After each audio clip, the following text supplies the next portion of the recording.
فعل أيضا ذلك مع موناكو تحقيق بطولة الدوري الفرنسي. هذه كرة لي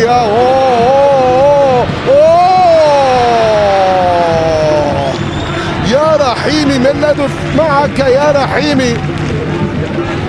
فرصة ضاعت، فرصة عد، فرصة ضاعت، فرصة عد، فرصة ضاعت، فرصة عد فيها، مر فيها، واجه المرمى، ولكن الكرة إلى خارج أرضية الملعب، إلى خارج أرضية الملعب. تسديدة قوية كانت، لكنه خالد الهاشمي على الجهة اليمنى لبندر.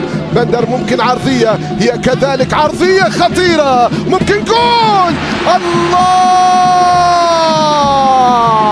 هكذا الزعيم يفتح صفحات. أدسلها في المرمى وسجل في مرمى العروبة وافتتح اللقاء بأول أهداف المباراة. العرضية جميلة جميلة، وصلت الإبعاد لم يكن جيدا. جميلة جميلة، وصلت الإبعاد لم يكن جيدا. جميلة جميلة، وصلت الإبعاد لم يكن جيدا، لم يكن جيدا يا عبد الله يوسف.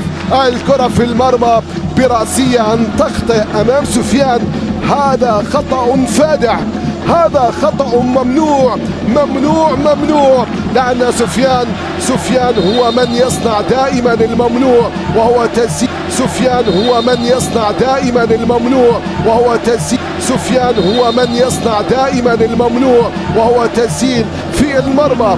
التسجيل في المرمى براسية يسجل الزعيم العلاوي أول أهداف المباراة. إذا يتقدم